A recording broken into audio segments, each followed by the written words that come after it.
Changes to the JobMaker hiring credit, a subsidy expected to support around 450,000 positions for under 35s.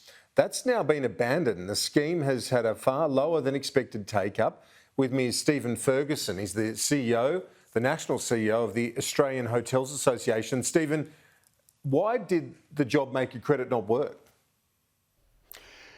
Kieran, the scheme had terrific intent. The scheme was aimed at bringing into the workforce young people aged under 30 and 35 who hadn't been able to hold down a job for 28 consecutive days in a 3-month period. So it was all about the long to medium term unemployed. Unfortunately, the scheme, in the way it was delivered, whilst it had a great intent, was very, very complex, and that our members, and I think over 60% of our members are small family businesses, simply weren't able to comprehend the scheme. It was quite detailed, but I've got to also say that there was a reason for that. There is a reason for that these schemes, when the federal government's handing out $4 billion in money, they need to have a significant amount of integrity around them.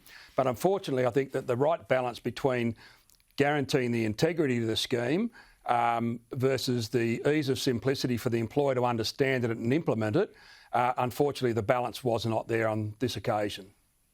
And the view now is, according to Andrew's report, is that the Treasurer sees the labour market as healthy enough now that he's not going to go and revise this scheme. Are you comfortable with that, given where the labour market is tracking right now, Stephen?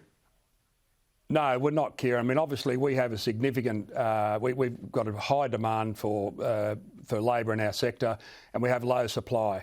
But I think what we need to make sure of is that we do have a significant amount of people, especially young people, who haven't had the opportunity of getting into employment to learn the soft skills that go with that, to learn how to get a job, how to keep a job, pick up some skills along the way.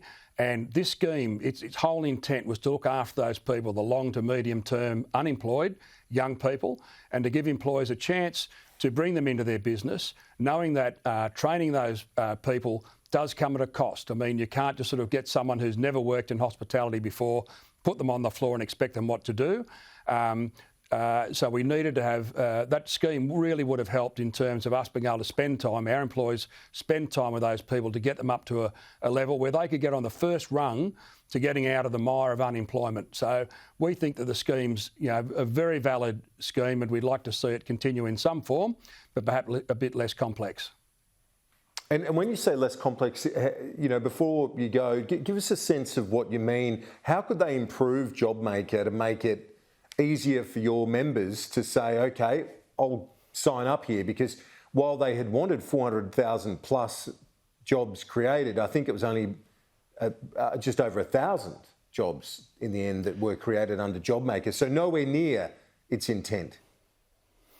No, yes, Kieran. I mean, there are a whole heap of definitions in the scheme about baseline headcounts, baseline revenues, high days and low days. There were formulas in there that when our employers looked at it, despite our guidance, it just became too hard. There were too many moving parts for them to work out whether they were eligible in the first place, and then whether they met the different benchmarks that operated for the next 12 months. So we just like something that's a bit simpler, so we can play our part in getting younger people back into the workforce.